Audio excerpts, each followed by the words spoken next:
तो भाई 17 तारीख की वह घटना जिसमें कि एक काली स्कॉर्पियो के द्वारा यूनिवर्सिटी के जो 2 बालक हैं उनको कुचल दिया गया था। उसकी पूरा मामला जो है उसकी पड़ताल खातर एक बार तो हमने देखा जैसे कि जो यूनिवर्सिटी का आगे जाम ला रखा था बालका ने, और जिस बालक का यानी कि एक तो प्रवेश था और एक बालक और था जिसका चोट लग रही थी, एक मोंटी जिसकी हालत काफी गंभीर बताई जाने लग रही है।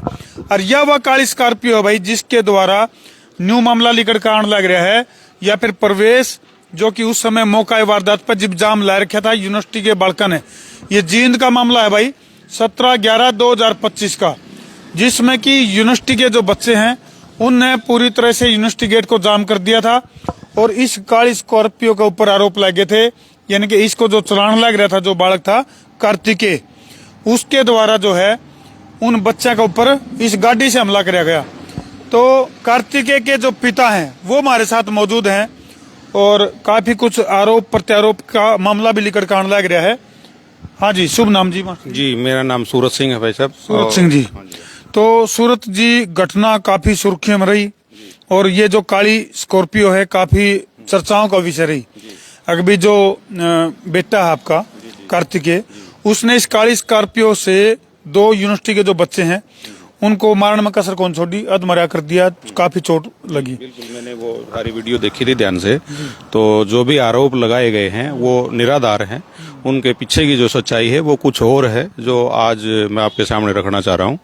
तो घटना कुछ ऐसे है कि मेरी बेटी है रुद्राक्षी, वो यूनिवर्सिटी CRU में पढ़ती है और वो लगभग 4 बजे के आसपास आ जाती है। बेटा कनाडा पायलट का कोर्स कर रहा है। वो 11 तारीख को यहाँ मेरे पास घर आया था। अपनी कुछ अर्जेंट मैटर था हमारा, कुछ शॉर्ट टाइम के लिए आया था क्योंकि मैंने ये मकान तोड़ के दोबारा बनाना था। तो मैडम के नाम था, वो एक्सपायर हो रही, तो उसमें उनके साइन वगैरह की जरूरत थी। एक्चुअली मामला तो ये था। तो वो उस दिन वो मेरा पड़ोसी है MK शर्मा, वहाँ बैठा हुआ था। तो बेटा अपना यहाँ फोन पे काम कर रहा था। तो उसने देखा कि एक वीडियो, उसमें एक फोटो जो है प्रवेश नाम के लड़के ने स्नैपचैट के ऊपर वो लगा रखा है। तो उसके दिमाग में तो ये था कि वो बेटी के फोन पे था, तो हो सकता है इसने लगाया हो, इस तरह का कुछ मैटर था। वो लेट भी होगी थी। तो उसने अपना एक दोस्त है प्रवेश, वो जो घी शक्कर वगैरह का उसका वहाँ कारखाना है, उसमें जाना था। तो जाता हो बोला कि बेटी को मैं देख लेता हूँ। तो जैसे यूनिवर्सिटी के अंदर वो पहुंचा तो जो गोल चक्कर है वहाँ वो गया। तो उसने देखा कि बेटी स्कूटर से आ रही थी, वो दोनों वहाँ खड़े थे। तो उन्होंने थोड़ा अपशब्दों का प्रयोग भी करा। कौन खड़े थे दोनों? एक प्रवेश का ही हम नाम जान पाए हैं, दूसरा लड़का तो अभी तक ना तो सामने आया था ना वो फेस देख करके हम बता सकते हैं। वो मेरे पास फोटो है उसके तो मोबाइल में। तो वो देखा कि उन्होंने जो बदतमीजी कर रहे थे, तो बेटे ने क्या किया, अपना फोन निकाला और फोन से उनके फोटो खींच लिए मोबाइल के अंदर। और उनकी जो बाइक थी उसकी भी ले ली और बाइक की चाबी निकाल ली, जो वो उस तरह की बदतमीजी कर रहे थे। मास्टर जी, जो बदतमीजी के जो आरोप हैं ये किसने लगाए? कौन से लगाए बदतमीजी? आप ये कह रहे हैं भाई ये जो बच्चे हैं ये बदतमीजी कर रहे थे? ये बेटे ने देखा ना, जैसे पीछे जाती है उन्होंने कहा कि भाई हाँ कड़ा चाली तू, और इस तरह की जो शब्द है ये अक्सर क्या के ऊपर उन्होंने टोंट कसा के ऊपर उन्होंने टोंट कसा है। और वो बेसमेंट में जो है ना उसको जा रहे थे कि वहाँ हो जाए, क्योंकि वो थोड़ा सुनसान सा इलाका, वहाँ सारी बदतमीजियाँ होती है। मैं भी 1-2 बार गया हूँ बेटी के साथ में, सारी चीजें मैं भी ध्यान में है। उससे पहले भी कुछ एक ऐसी घटना हमारे साथ हुई थी जिसमें उन बच्चों के साथ भी संबंध है। ये 2023 की घटना है। जो एक उसमें कोई शिकायत करी थी आपने 2023 के मामले में? FIR दर्ज है और आज तक अरेस्ट जो है ना उनको नहीं किया गया है। ये 2023 का जो मामला था उसमें कोई गिरफ्तारी नहीं हुई? कोई गिरफ्तारी नहीं है। ये मामला है, इसमें IT एक्ट का मामला भी है और बकवासबाजी करना, पोक्सो भी इसके अंदर लगी हुई है। ये देखिए FIR नंबर 381 0381। तो ये FIR है। इसके अंदर आज तक कोई बच्चा अरेस्ट नहीं है और उल्टे हमारे ऊपर ही लालछन लगा रखे। इस घटना के पीछे भी इन्हीं बच्चों में से एक लड़के की उसके अंदर शरारत है। ये भी मैंने SP साहब। क्या कार्तिकेय ने उसी बात का बदला स्कॉर्पियो चढ़ा के लिया उनसे? कोई बदला उसके माइंड में नहीं था, क्योंकि वो जिस देश में रह रहा है तो हमारे से भी अच्छी पुलिस वहाँ काम करती है और कानून का अगला मान सम्मान करता है। पढ़ा लिखा बच्चा है ना, कोई उन्होंने अपना काम नहीं किया तो अपना काम नहीं किया। उसके दिमाग में ऐसा भी नहीं था। वो अभी भी कानून के पास गया था, उनके फोटो लिए, चाबी निकाली, तो वो वहाँ चौकी में गया है। चौकी वालों ने जो है ना एप्लीकेशन हमारी नहीं ली, उसके बावजूद जैसे बेटी ने भी देखा तो बेटी उसको थोड़ा सा गुस्सा करने लगी, चल भाई अपने घर चल, पहले ही मेरे पास ऐसी हो रही है, कितनी बार ऐसा करोगे, मेरे को हिरास होना पड़ता है, ये वो एक बार और होना पड़ता है। बेटी भी परेशान होगी। हाँ तो परेशान। खबरें ऐसी भी चल रही हैं कि बेटे को डिपोर्ट कर लिया गया, एयरपोर्ट से गिरफ्तार कर लिया गया। ये सारी झूठी, और पुलिस ने अपने नंबर बनाने के बारे में ये खबरें उड़ाई है। हमने एक एक कदम पे पुलिस का साथ दिया है। जैसे ही दुर्घटना हुई हम तुरंत रणवीर चौकी में पहुंचे तो उन्होंने कहा जी एक्सीडेंट हो गया है, तो अब सिविल लाइन थाना के ये एप्लीकेशन है, आपके देखोगे कि मतलब थाने में किस दिन पहुंचे आप, जिस दिन एक्सीडेंट हुआ? 17 तारीख को ठीक 5:30 बजे हम थाने में जा चुके। इस बात का तो जिक्र आई पे पूरे कहीं भी किसी, ना तो मीडिया में है, ना पुलिस ने अपने किसी मीडिया ट्रायल में ये बात कही अगर भाई आपकी तरफ से कोई। आपको सारा एक एक प्रूफ दूंगा और हमारे पास सारे प्रूफ हैं। ये देखिएगा, ये एप्लीकेशन है जिसपे ये मेरी बेटी के साइन है, ये बेटे के साइन, ये मेरे साइन है। अभी मैं दोबारा से बेटे से नहीं मिल पाया हूं और उसके सिग्नेचर में ये पहले से ही है, और ये इसका मेरे पास फोटो भी है। तीनों के साइन लेकर के मैं चौकी में गया हूं, वहां उन्होंने ली रही, तो वो हाथ से लिखी एप्लीकेशन थी, वहीं लिख करके वो ही पुलिस के वो प्रिंटर से हमने ये निकलवाई है रिक्वेस्ट करके। तो फिर मैंने सिविल लाइन थाना में गए हैं, वहाँ मैडम पूजा से मिले थे जा करके। उसने कहा कि तुम ज़्यादा चालाक मत बनो, उसकी टांग टूटी हुई है, ज़्यादा मामला, तब तक घंटा हो चुका था। 112 पे पुलिस जा करके वहाँ उनको एडमिट करा चुकी थी, सारी स्थिति पुलिस के सामने थी। और मैं, मेरा भाई राज सिंह और मेरा बेटा तीनों वहाँ पे गए हैं और उन्होंने हमारी एप्लीकेशन नहीं ली, बस कि ये पाड़ के फाड़ दी। ये देखिए आप टुकड़े। जिस दिन ये घटना घटी उस दिन के अगले दिन या उसी दिन दबिश दी गई? हाँ ना, उसके बावजूद मेरे को 15 मिनट बाद फिर फोन आता है महेंद्र जी का, और मैं दोबारा फिर सिविल लाइन थाने में मेरे भाई के साथ जाता हूँ। मैं वहाँ थाने में गया हूँ, बेटे ने देख लिया कि ना वहाँ थी ना वहाँ कोई कार्रवाई। दूसरा, उसने टिकट करा रखी थी और 19 तारीख को उसका वहाँ 2 फ्लाइट लेना बहुत जरूरी था। वो तो जी टिकट जो है वो भागने की मंशा से कर रखी थी या टिकट के पीछे का मकसद क्या था? क्योंकि ऐन वक्त पे चोट मारना, स्कॉर्पियो से एक्सीडेंट होना और उसी दिन जो है फ्लाइट से वापस जाना, ये को एक्सीडेंट था सारा। आप इसमें देखोगे कि मेरे पास डॉक्यूमेंट्री प्रूफ हैं। कॉलेज 19 तारीख को खुलना था, 2 इम्पोर्टेंट फ्लाइट उसकी बाकी थी, इमरजेंसी मुझे बुलाया था, इमरजेंसी में वापस जाना था। हम इसी पर्पज को लेकर के पुलिस के पास गए थे कि जो भी कानूनी कार्रवाई फॉर्मेलिटीज पूरी करनी है वो करके बेटे को जाने का मौका दे दिया जाए, क्योंकि हमें नहीं पता था कि ये धारा 309 लगाएंगे, 109 लगेगा, अटेम्प्ट टू मर्डर लगेगा, इस तरह की तो कोई नॉलेज में थी नहीं। एक्सीडेंट दुनिया का होता है, हमारा मेरे बेटे से भी हुआ, तो उसमें मैं पढ़ा लिखा हूँ, मुझे पता है, कानून का पता है। आजकल तो यूट्यूब पे सब कुछ खोल लेते हैं। मास्टर जी थोड़ा सा मैं आगे भी चर्चा करूंगा, वीडियो बेशक लंबी हो जाए लेकिन बहुत गहरा मामला ये। कारण क्या है कि भाई जो लोग आपके परिवार की रडार पे हैं उन्हीं लोगों के साथ ही एक्सीडेंट क्यों होता है गाड़ी का? एक्सीडेंट तो किसी और के साथ भी हो सकता था। अब कारण ये है, अगर जैसे मैं ये कह रहा हूँ, उस दिन ये सवाल जो आपने किया बहुत अच्छा सवाल उठाया है। वहाँ ये सवाल नहीं हुआ कि वो लड़का कनाडा से आता है और वहाँ उसको जान से मारने की धमकी देता है और वो मार करके चला जाता है। अब आप मेरे को क्वेश्चन कर रहे हो कि कारण क्या था? कारण ये था कि मेरे बेटे ने कुछ नहीं किया, वहां हुई घटना, उसके फोटोग्राफ लिए, चौकी में गया, उसके बाद वो मेरी बेटी आई थी तो उसने मेरे बेटे ने मेरी बेटी को ही थप्पड़ मार दिया। बस तू भी यहाँ तो क्या करने लगी रे, अपने टाइम पे आना चाहिए था, तूने कॉल करनी चाहिए थी मेरे पास अगर ऐसी घटना हो रही है। तो वो मार दिया। तो वो मजनू टाइप उन्होंने क्या करा कि ये कौन मार गया, उनको यही नहीं पता था कि इसका भाई है। ठीक है, वो 2 से 4 हुए हॉस्टल से। वो जो लड़का यादव का है उनका, वो मौके पे नहीं था वहां पे, ना उसने कोई बदतमीजी करी हमारे साथ, ना हम उसको जानते कभी, ना कभी पहले हम मिले। बेटा ही 3-4 साल में आया था। तो गाड़ी फिर आगे से डैमेज हुई थी कि पीछे से डैमेज? नहीं, ये साइड से यहाँ से डैमेज हुई थी जी। तो वो खुद 2 बाइक के ऊपर इस गाड़ी का पीछा करा है। बेटे को नहीं पता कि वो पीछा कर रहे, क्या कर रहे। 1-2 बार उन्होंने घेरा या और करा। जो भी घटना घटी उन्होंने अपनी शरणपथ के अंदर ये काम करा है। और वो आप ये बताइए, उन्होंने खुद, आप थे ना वहां पे, उन्होंने ये कहा कि जी हम तो जानते नहीं, पहली बार देखा है। उन्होंने कहा जान से मारूंगा, जान से मारने की धमकी दे रहे, वो डरे पड़े हैं और उसके बाद गाड़ी का पीछा करने लग रहे हैं। अच्छा, थोड़ा तो दर्शकों का भी वहां से यू टर्न लेता वापिस, फिर भाई या तो चौकी में जाऊंगा, और उसने अपने दोस्त के पास भी जाना था। तो जब वापिस लिया है तो उन्होंने आगे से जानबूझ करके रोकने की कोशिश करी और उनकी गाड़ी का अनबैलेंस हुआ, उनकी बाइक और इस गाड़ी में टकराई है। और मेरा बेटा एक ट्रैक्टर ट्राली था, उनको क्रॉस कर रहा था। इत्तेफाकी एक्सीडेंट हुआ है। वो मौके पे पुलिस गई है और सारे स्थिति का क्लियर हो चुका है। मैं खुद ले गया हूँ, अपनी डिटेल पूरी दे के आया हूँ खुद, और फिर उन्होंने बात बना दिया।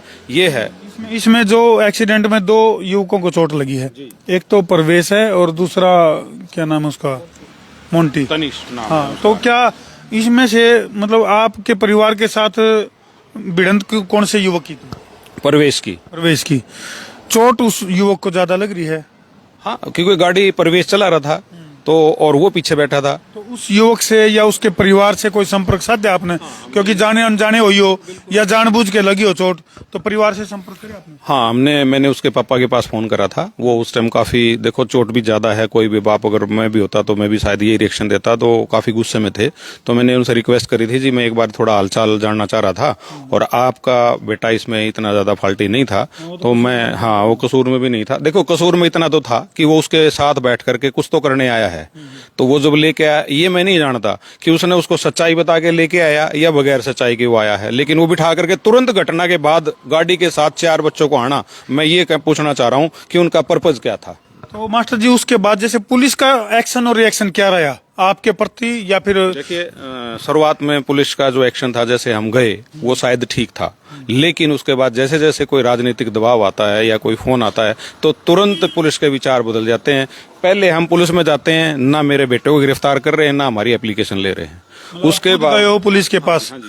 भाई ये घटना घट गई, खुद बताने के लिए मैंने रिकॉर्डिंग भी करवाई, एसपी साहब से रिक्वेस्ट करी है। देखो सीसीटीवी कैमरे की रिकॉर्डिंग जब हम गए हैं कि उन दिनों की, उस टाइम की 5 बजे से लेकर के 8 बजे तक की सीसीटीवी कैमरे की रिकॉर्डिंग दर्ज कर ली जाए, उसको सेव कर लिया जाए, ताकि हमारे आगे कोर्ट में काम आ सके। अभी प्रेस कॉन्फ्रेंस में आप पुलिस के ऊपर आरोप भी लगा रहे थे कि भाई आपकी डीवीआर वगैरह है, घर से काफी सारा सामान है, वो भी पुलिस उठा के ले गई। फिर देखो एक बार महेंद्र जी आए, मैं चला गया, उसके पीछे से मेरा बेटा निकल के चला गया। तो फिर क्या हुआ कि वो ये वो मकान है भाई, यानी कि जो क्रिस है कार्तिक के, उनके पिताजी जो है वो आप बीती बताने लग रहे हैं, और इनका कहना है कि भाई इनके घर में ये ताला तोड़ रखा है। अच्छा। और आप देखोगे कि यहीं पीछे से कसी उठाई है, तो ये ताला यहाँ था, ये सारी चीजें यहाँ से लोग तोड़ करके पुलिस ने तोड़े हैं। पुलिस ने तोड़े हैं। फिर अड़ोसी पड़ोसी गवाह है, मेरा एक भतीजा भी यहाँ मौके पे आया था, किसी ने फोन कर दिया होगा, और उसके बावजूद वो मेरे अंदर से सारा सामान, जैसे 3 मोबाइल थे, वीडीआर थी, एक वो कानों में लगाने के वो आईफोन होते हैं, वो लेके चले गए। और उसके बावजूद एक अजीब तो ये है कि जो ये मैं किचन गार्डन में यूज करता हूँ, वो औजार भी वो उठा के अपने साथ में चले गए हैं, और मेरे फोन तो उन्होंने 2-3 दिन के बाद दे दिए, बाकी सामान वही है अभी तक। देखो इस पूरे मामले में सबसे बड़ा सवाल ये बना है कि 2023 में मास्टर जी ने जो एफआईआर दर्ज करवाई, उसके ऊपर तो कोई एक्शन होया को नहीं, लेकिन जिस तरह से ये एक्सीडेंट लगाओ या फिर जानबूझ के मामला था या क्या था क्या नहीं था, इसके ऊपर पुलिस ने तुरंत प्रभाव से कार्रवाई जरूर करी है, और पूरे घर की तलाशी ली गई, तोड़फोड़ करी गई है पुलिस के द्वारा, ये कहना है मास्टर सूरज सिंह जी का। और तो हमने तो जो बेटा गया तो भी मेल करी है कि मैं इस पर्पज से गया हूँ और मैं कानून का सहयोग करूंगा और तुरंत प्रभाव से वापिस आऊंगा। उसके बाद 4-4 की टिकट करवाई है, वो कैंसिल होगी, उसकी सूचना मैंने एसपी साहब को दी है। अभी जो मेरा बेटा 14 तारीख को वापिस इंडिया मैंने बुलाया है उसको, वो आया है। आने से पहले टिकट भी मैंने एसएचओ साहब के, उस पर एसपी साहब के फोन में भेज रखी है, और मेरा जो आईओ है उनके फोन में मैंने भेजी है, और उनसे रिक्वेस्ट करी है कि मेरे बेटे की 9:14 की शाम की फ्लाइट है, आप वहां जाकर के उसको ले आओ। कार्तिक का मतलब ये नहीं पुलिस के दबाव में आया हो, मतलब वो कोऑपरेटिव उसमें आया है कि भाई सहयोग करना है पूरी जांच में है, सारे प्रूफ हैं, ये सारे मैंने पुलिस को दिए हैं। अब पुलिस ने ना तो उस समय मामला ठीक ढंग से करा, मेरे सुनने में ये आया कि पुलिस ने उनको भी धमकी दे दी कि भाई तुम भी इतने दूध के दूल्हे नहीं हो, और वो बाप बेटा यहाँ आए हुए, उनके पास रिकॉर्डिंग है, आप लोगों को उस बाइट में मैंने देखा है, बता रहे थे कि उनको धमका दिया, तो उनको उकसा दिया, इसीलिए वहां बच्चे बैठे। अब 100-200 बच्चों के प्रेशर में आकर के पुलिस क्या कर रही है कि निर्दोष को फांसी टांग दो, तो ये तरीका थोड़ी ना। जी भी इस पूरे प्रकरण में आप जो है जींद पुलिस का जो कार्य प्रणाली है उसके बारे में क्या कहना चाहोगे? और 2023 में जो आपने शिकायत दर्ज करवाई थी उसके ऊपर जो काम नहीं हुआ, उसकी वजह से कितनी मुसीबतें आपको झेलनी पड़ी? मैं कह रहा हूँ ये जो हमारे परिवार पर मुसीबतें आ रही हैं, ये 2023 का जो मामला दर्ज होकर के उसको ठीक ढंग से पुलिस ने टेक ओवर नहीं करा अभी तक। वो बच्चे खुले घूम रहे हैं और अपने दोस्तों के साथ मिल करके बेटी को बार बार टॉर्चर करने का काम कर रहे हैं। इसकी गहनता से मैं तो ये कह रहा हूँ सीबीआई जांच होने हल्के में लिया गया। उन्होंने जो मड़के 3 साल तक वो अरेस्ट नहीं हो रहे, राज पुलिस कह रही है कनाडा से हमने अरेस्ट कर लिया। ये सोचने की बात है कि जींद में जो चौकी से 500,000 की मीटर की दूरी पर रह रहे हैं उनको तो अरेस्ट नहीं कर पाए, उसको वो कनाडा से बुला रहे हैं, जो हमारे मान सम्मान पे ठेस पहुंचा रहे हैं। मैं ये चाह रहा हूँ एसपी साहब खुद बाइट दे रहे हैं कि लड़की के साथ अश्लील हरकतें हो रही थी, या तो मामला दर्ज हमारा भी होना चाहिए था क्योंकि पहले हम गए थे, और अब मामला उनका दर्ज साफ दिख रहा है कि कहीं ना कहीं से प्रेशर है। एक तरफ तो उन्होंने बेटी बचाओ बेटी पढ़ाओ, और दूसरी तरफ बेटियों के ऊपर होने वाले जो क्राइम है उनके ऊपर कंट्रोल करने का कोई पैसा खाते हैं और अपना उनके ऊपर कोई कार्रवाई नहीं होती। पुलिस ने एक सूत्री कार्यक्रम कर रखा है, अगर कोई क्राइम है ना आप उसको इतने पीक पे ले जाओ, इतना भयभीत कर दो कि तुम्हारी जो जेब है ना अपने आप गर्म हो जाए। उनको मांगने की जरूरत नहीं। आज रिश्वत लेने के जो ना तरीके बदल दिए हैं, यह बता दिया है। पहले तो कोशिश करते थे, अब तरीके दूसरे हैं। मैं कह रहा हूँ, खुद कह रहे हैं, या तो हमारा अब बेटी के साथ कुछ हुआ है तो अभी तक हमारी FIR क्यों नहीं है, जबकि हमने एप्लीकेशन दे रखी है। अगर बेटी के साथ कुछ नहीं हुआ तो फिर ये इत्तेफाकी एक्सीडेंट क्यों नहीं है, इस पे 109 कैसे लगा दी गई? तो ये सोचने का विषय है। चलो भाई, कार्तिकेय के जो पिता हैं यानी कि सूरज सिंह जी, इनके कई तरह के आरोप जो है वो इस मामले के ऊपर हैं कि इस मामले को तो पुलिस ने तूल दे दिया और इसके ऊपर एक्शन मोड में भी आएगी पुलिस। अगर इस काली स्कॉर्पियो के द्वारा जो मास्टर जी हैं, इनका जो लड़का है कार्तिकेय, वो 2 बच्चे ने कुचल के और कनाडा चला जावा है, उसको तो दावा पुलिस नहीं कर रही है कि भी हमने उसको कनाडा से वापस बुला लिया है, डिपोर्ट करवा लिया है। जबकि मास्टर जी का कहना है अगर भी वो कोऑपरेट करने के लिए आया कि भी जांच में सहयोग करे। जबकि 2023 की जो FIR है, मैंने जब तक बेटा नहीं आ लिया कोई प्रेस कॉन्फ्रेंस नहीं करी, ना आप लोगों से रिक्वेस्ट करी। जब बेटा आ लिया, पुलिस में जा लिया, अरेस्ट हो लिया, कानून का सहयोग कर लिया, तब मैंने आप लोगों से रिक्वेस्ट करी है। वरना मैं उस दिन भी घर ही था। मैं अगर आप जब वहां थे तो मैं वहां बेटी को लेके आ जाता। मैं केवल समाज से या पुलिस से ये पूछना चाहता हूं कि इसमें जब लड़कियों के ऑर्गन निकल लेते हैं, बदतमीजियां हो जाती है, तो आगे आ जाता है। बाकी समाज कहाँ जा रहा है? अगर एक भाई ने प्रोटेक्शन करा है तो समाज कहाँ सो रहा है? वो बच्चे कहाँ सो रहे हैं? उनकी माँ बहन बेटियां नहीं है क्या उनके पास? एक बेटी के पिता की हालत हम देख सको भाई, किस तरह से, मतलब ये शुरुआत कहाँ से हुई थी, वह पूरा मामला जो है ईब निचोड़ निकल कर आया है। जिसमें कि घटना जब प्रत्यक्ष पहली बार जब घटना लोगों ने देखी, यूनिवर्सिटी गेट के ऊपर जाम लगाया गया छात्रों के द्वारा, उस टाइम कुछ और तस्वीर दिखने लग रही थी।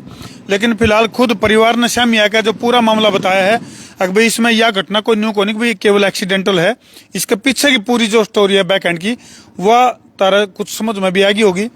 तो पुलिस प्रशासन से भी हमारी अपील है, SP जींद से भी हमारी अपील है कि इस पूरे मामले की निष्पक्ष जांच करी जाए और जो भी दोषी है, कसूरवार चाहे वो इनका लड़का हो, चाहे कसूरवार कोई और हो, कोई भी है, दोषी को बख्शा नहीं जावे और निर्दोष को परेशान नहीं किया जावे।